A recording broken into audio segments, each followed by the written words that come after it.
Bismillahirrahmanirrahim.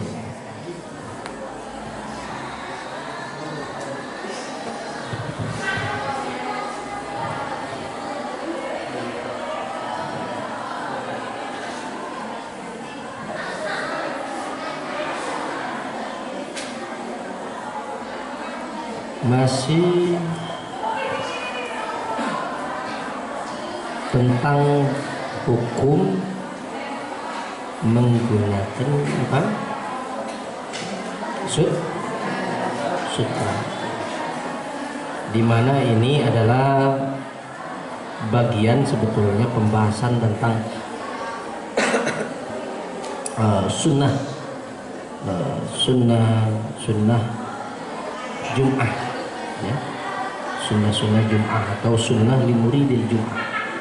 Jadi bagi orang yang hendak melaksanakan Jum'ah, di antaranya adalah tazayyun bi ahsani thiyabi, yaitu berdandan, ya, menggunakan pakaian yang terbaik.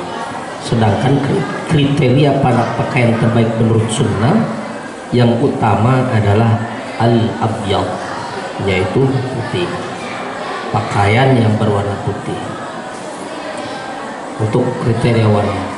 Nah, sehingga karena dalam kategori pakaian itu ada harir, ada sutra yang dinilai sebagai pakaian yang mewah, ternyata punya aturan tertentu ketika itu digunakan oleh laki-laki, seperti halnya yang sudah kita bahas. Kemudian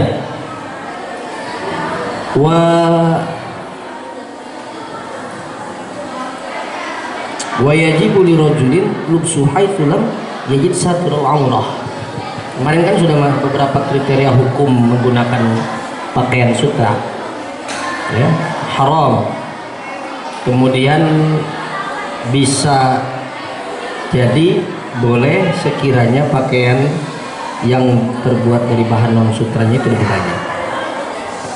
Nah, ternyata memakai pakaian sutra walaupun bagi laki-laki hukumnya bisa wajib, bisa wajib. Yang tadinya haram bisa wajib. Nah, ini fikih ini begitu. Fikih itu nanti paling dalam kaidahnya ada yang asalnya wajib, ada yang asal. Nah, bahwasanya sutra itu asalnya haram selama tidak ada ilat ataupun dalil yang menghalalkan, maka tetap hukumnya. Maka ternyata ada juga laki-laki yang terkena kewajiban menggunakan pakaian dari sutra ketika syaratnya apa? Illam yajid haitsu lam yajid satirul aurati ghaib hatta fil khalwah. Kalau ada seseorang yang tidak punya sehelai pakaian pun yang bisa menutup aurat kecuali pakaian, satu-satunya pakaian tidak sutra, kumaha be pokoknya kita mencarikan kon bisa dijual atuh, kumaha ngajualna setaranjang ke pasar pakai pakaian sutra doang salembar ke daerah.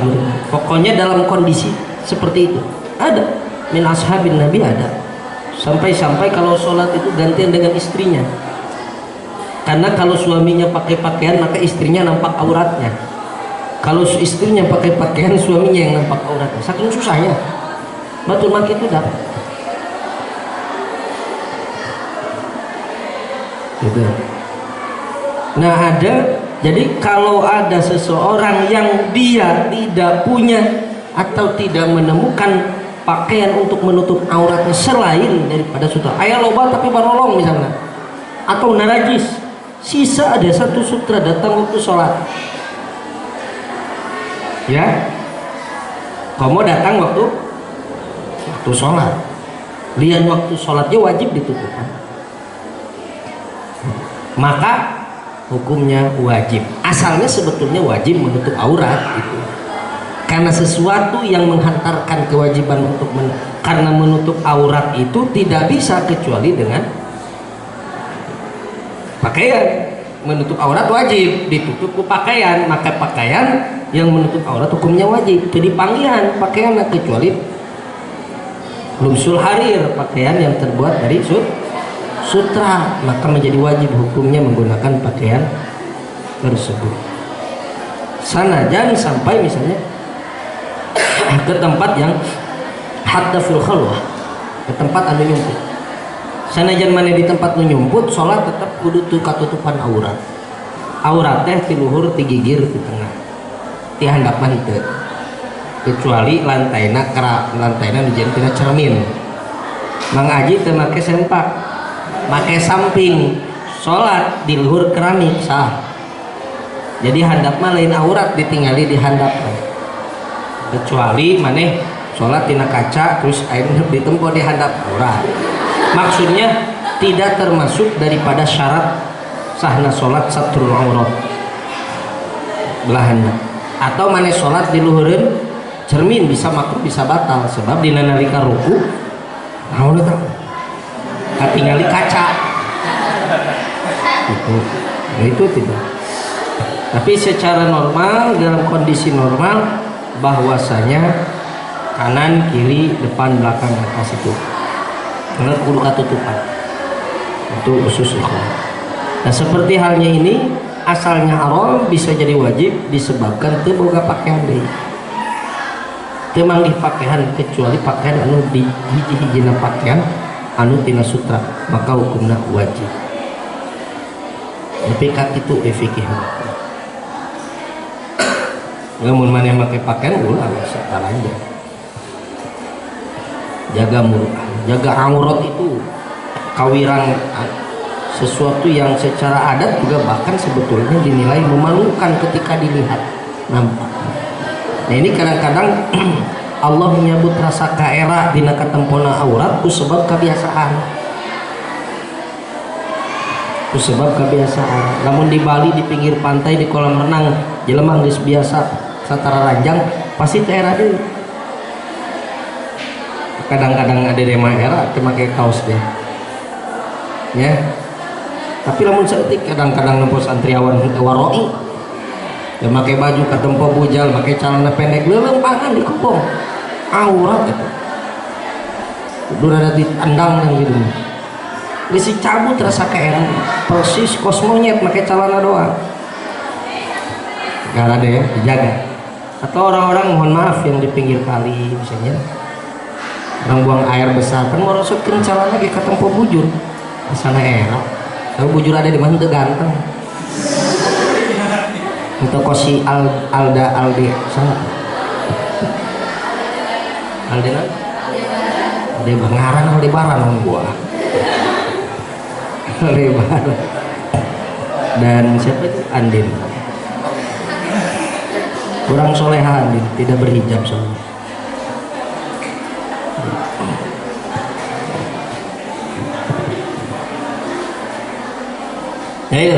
Ya hatta fil khalwa wa yajuzu lubsu saw al masbub bi ay lawn kana illal muzaffar sama jenis-jenis minyak oleh za'faron ini ya. Tidak boleh pakai pakaian yang dicelup dengan warna apapun kecuali model minyak yang sesuatu yang dihalalkan. Sebenarnya pakaian asli baik model pakaian yang bagus itu sebetulnya pakaian yang asli warnanya kecuali bodas gitu. Bahkan ulama-ulama salafun saleh itu dia mengklasifikasikan beberapa warna yang memang makruh. Paling populer itu warna makruh itu seperti warna merah. Ini biasanya di kitab-kitab kuning disebut fulasifah, itu ada sering menyampaikan kemungkinan kefilsafat, walaupun di kalangan ulama sendiri terjadi perbedaan. Di kitab Sulamul Munawwarah tulis Fadlus Sholahi wa Nawawi harum wa qala kemudian bagi ahli ulama Fadlus Sholahi wa Nawawi. Jadi ada yang mengharamkan, ada yang membolehkan. Nah ada ciri-cirinya biasanya. Nah, sekarang ahli filsafat Islam banyak kesenangannya pakai pakaian ini. Jadi saking apiknya para ulama terdahulu tasyabuh itu ya bukan saking apiknya, memang ajaran Anda menyerupai itu haram hukumnya.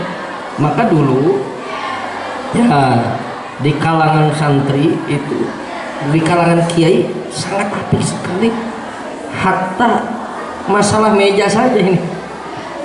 Dan ini yang asal tuh. Pakai bangku meja. Kalau di kita mungkin pembaharunya model dari Muhammadiyah. Kalau yang apik itu menggunakan alat apapun yang biasa digunakan oleh orang-orang non-muslim, orang-orang kafir, maka hukumnya bisa khawatir bisa menghilangkan kebarokahan. Maka santri kadang-kadang dipertahankan model-model.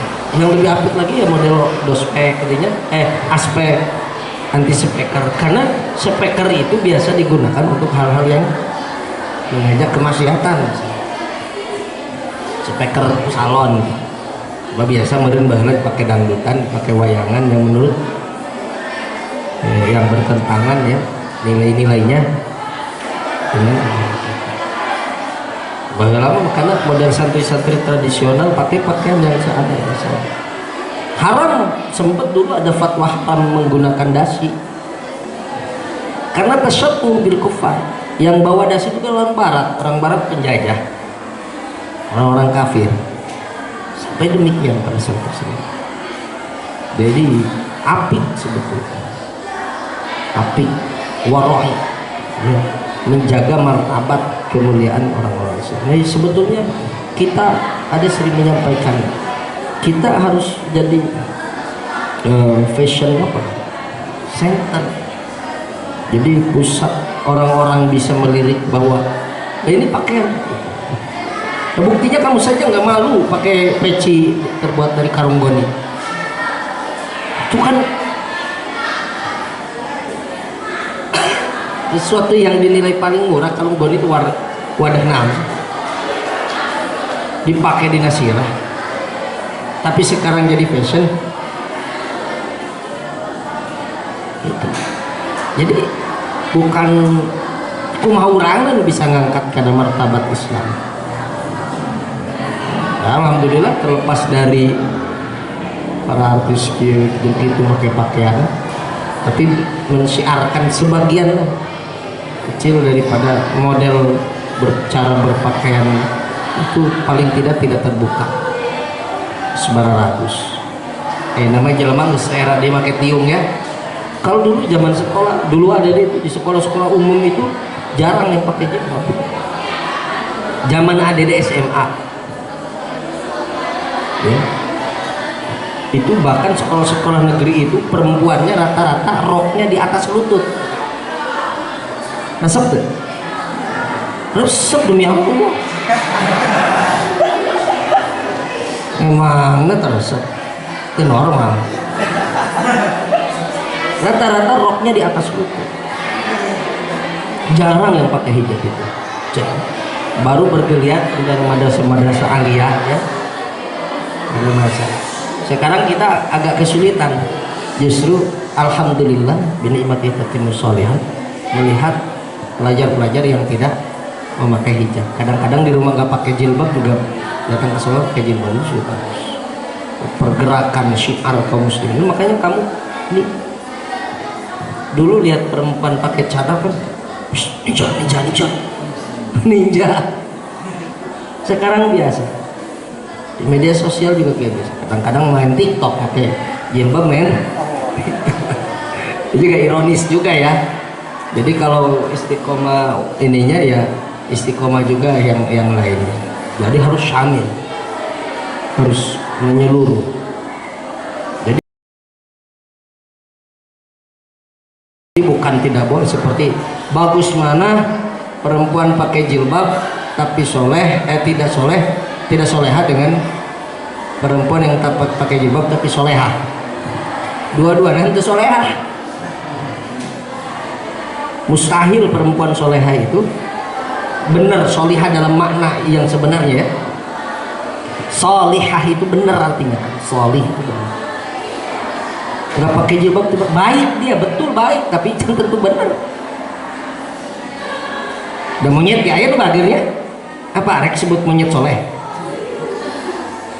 Iya, sama anjingnya bager, ayah anjing soleh. Baik itu belum tentu benar. Kadang-kadang si Aji dititah kieu jeung kitu niatna bager tapi salah. Ya bisa. Jadi kalau ada yang berjilbab tapi akhlaknya belum bagus, baik jilbabnya, akhlaknya diperbaiki. Sudah betul pakai. Ada yang tidak pakai jilbab tapi akhlaknya sudah baik, akhlaknya bagus, tapi sayang jilbabnya juga mesti ditutupi. Itu. Jadi sepakat. Karena jilbab mah kewajiban. Sama akhlak juga sebetulnya kewajiban. Jadi ironis kalau ada orang, saya hatinya belum berjilbab, bolonyon saya hululah jilbab, nuturkeun. Saya takut membawa citra buruk. Lah emang itu kamu tak keburukan. Jadi logika gitu hati-hati. Jadi kalau belum bisa pakai jilbab misalnya, jangan menolak kebenaran jilbab itu, kewajiban jilbab itu. Kalau kamu sudah pakai jilbab, maka selayaknya jaga akhlak kamu sebagai seorang muslimah. Laki nggak pakai jilbab, ya, bener. Siswa haram menggunakan jilbab. Dan laki ya, awe masih sisi awi siswa. Wa yahillu dalil walab sutub al-mutanajjis bi ghairi nahwi shalat haitsu la rutubah. Kemudian la jilda maitah bila darurah kafirosy ini. Ini pendapat dalam kitab ini.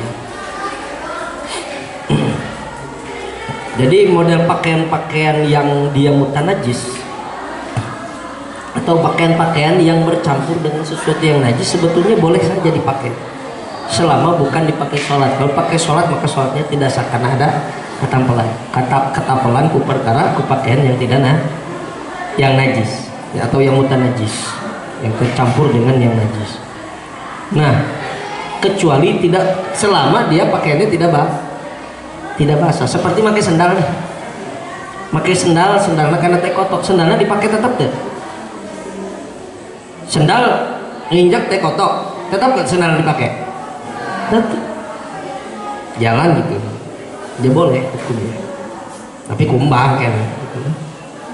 Atau misalnya pakai pakaian habis motong nih, kamu potong ayam, potong bebek, potong kambing, ada darahnya kena pakaian, dipakai selama Idul Adha misalnya ya, masih dipakai.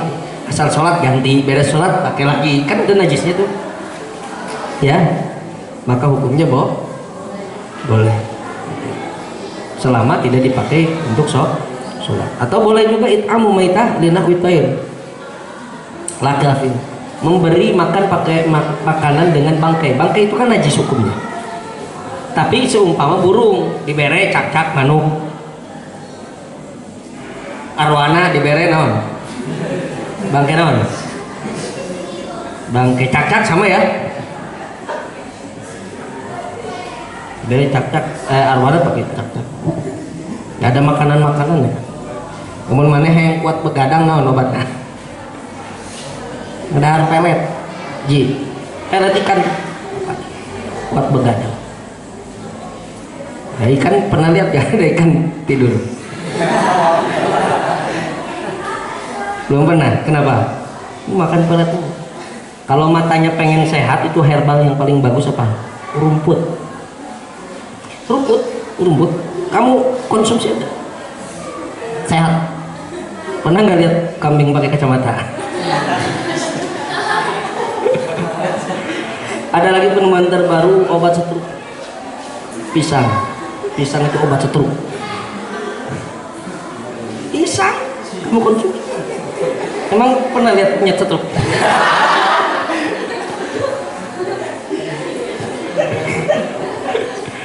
Aduh, kadang-kadang bolon manehnya.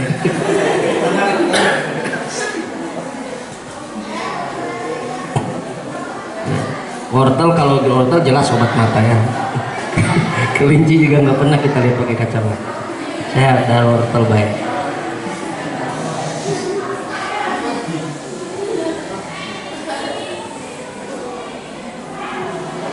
Nah itu walaupun susah figure hai pula untuk bahas dina kira-kira eta pakaian teh henteu najis henteu basuh. Jadi kalau model-model kering itu banyak yang ma'fu, apalagi najis-najis yang mutawasid gitu ya, bukan najis mughalladh.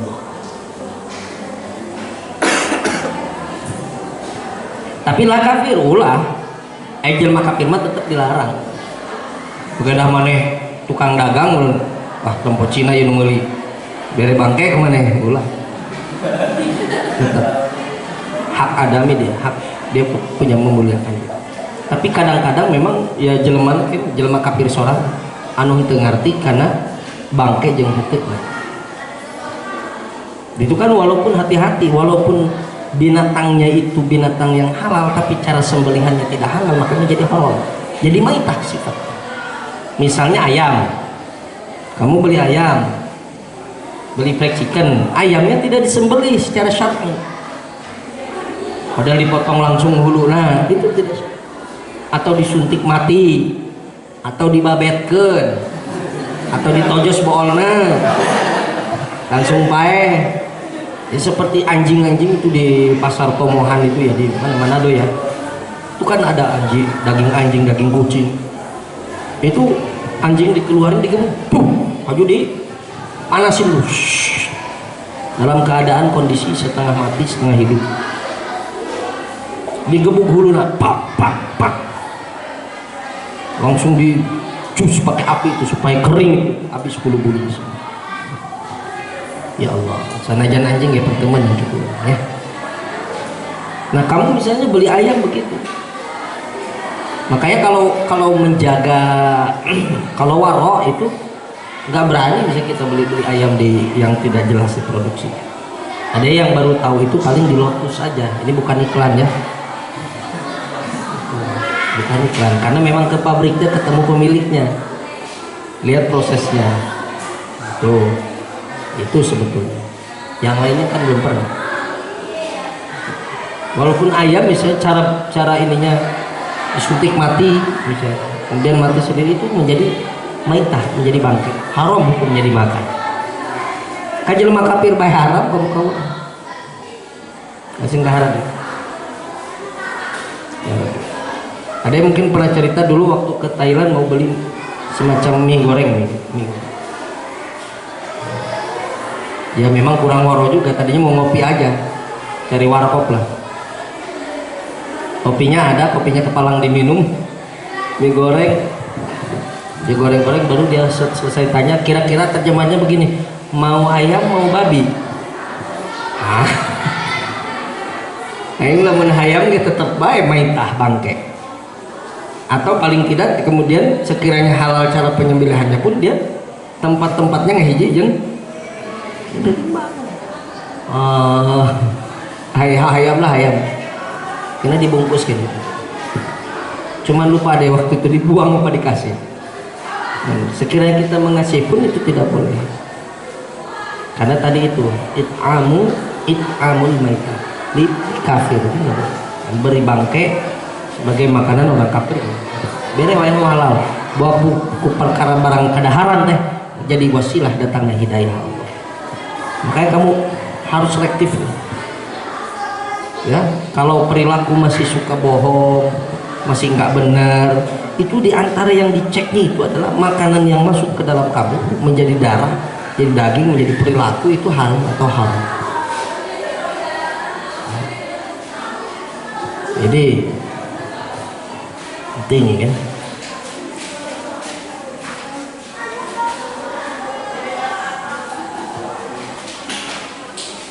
Walahu it'amu jadi boleh kalau ini, atau wa mutanajis lidabah, atau makanan-makanan yang mutanajis untuk sato, untuk sato itu apa? Untuk binatang ternak misalnya terbuat dari apa mutanajis, itu boleh.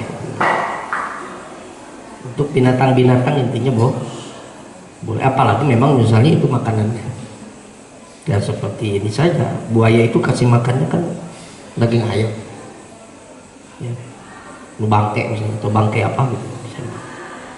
pakai tikus, kadaranna naon. Selain binatang banyak ya binatang-binatang yang makanannya juga bangkai-bangkai binatang lain.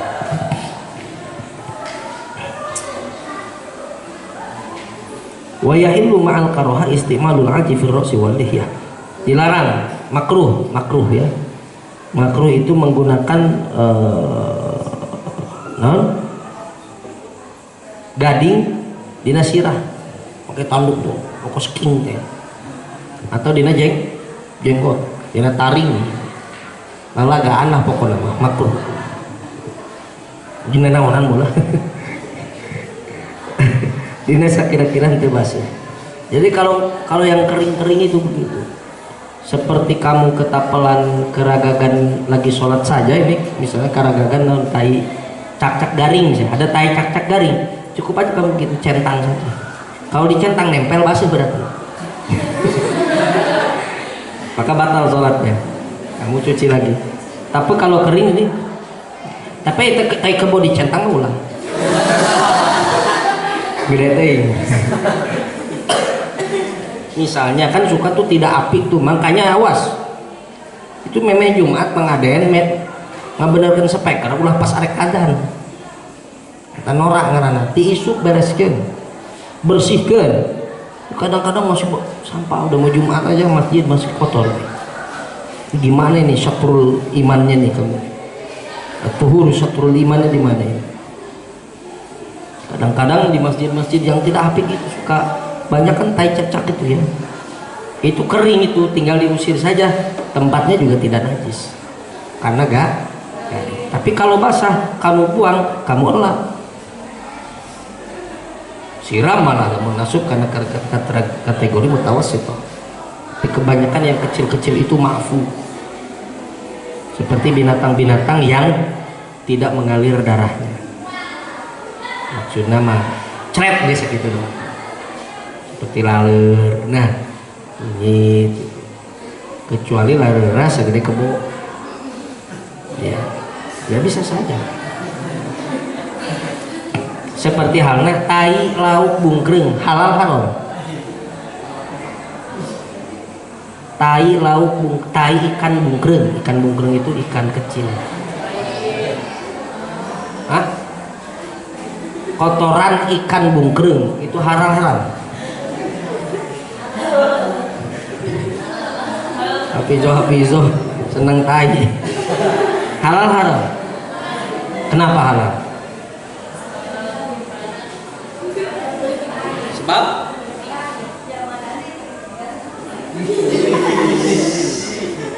kamu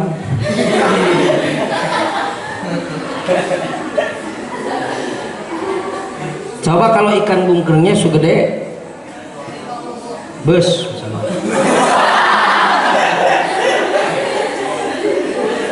tainya halal haram. Kenapa kamu mengkategorikan halal haram berdasarkan besar kecil? Buah-buah mana kaca pirit untuk obeh. Kenapa?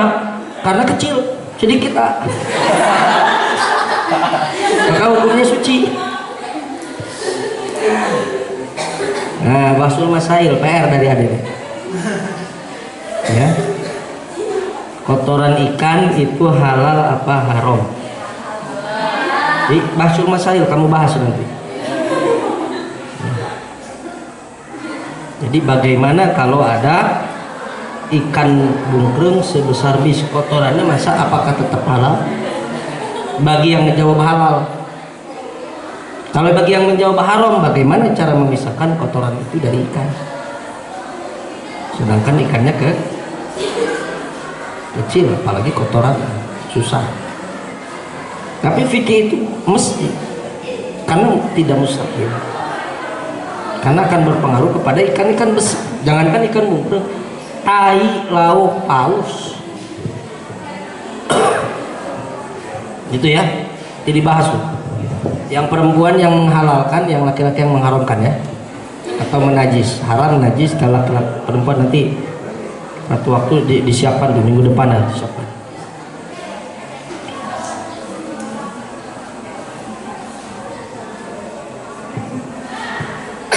Boleh juga apa? Makruh wa isrojun bimutanajisin bi ghairi mughalladhah, menggunakan lampu yang terbuat dari yang mutanajis, kecuali apa? Selain najis mughalladhah illa fi masjidin, baik lampu atau baik lampunya misalnya lilin ataupun bahannya, misalnya bikin lampu yang minyaknya itu terbuat dari kencing kucing misalnya, ya kan, itu boleh, makruh tapi hukumnya, kecuali najis mughalladhah tidak boleh tetap. Dan kecuali apa? Illa fi masjidin, di masjid nggak boleh. Walaupun apa? Wa in qalla dukhanuhu, walaupun asap yang dihasilkannya sedikit. Nah, seperti asap yang kedua bahas, apakah asap dari najis itu hukumnya najis? Nah, itu juga.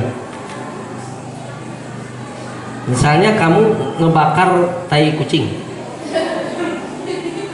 sudah asapnya nempel ke mukena, najis tidak? Selama tidak bau. Nah, jangan dijawab itu, pokoknya PR. Aina lamun kitu hitut nu nempel kana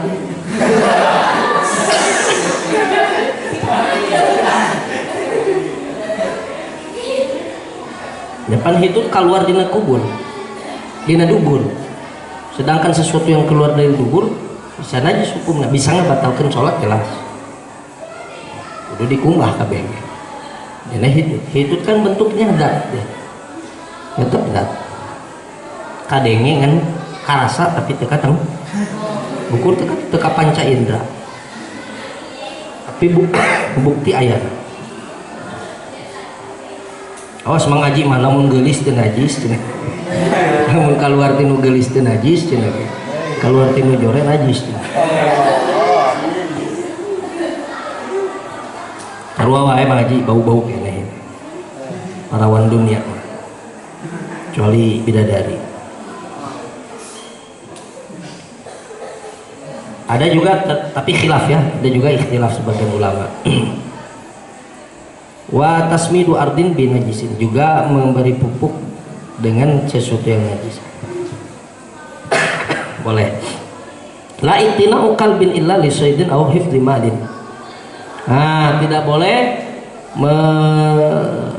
melihara apa anjing kecuali untuk berburu, memburu.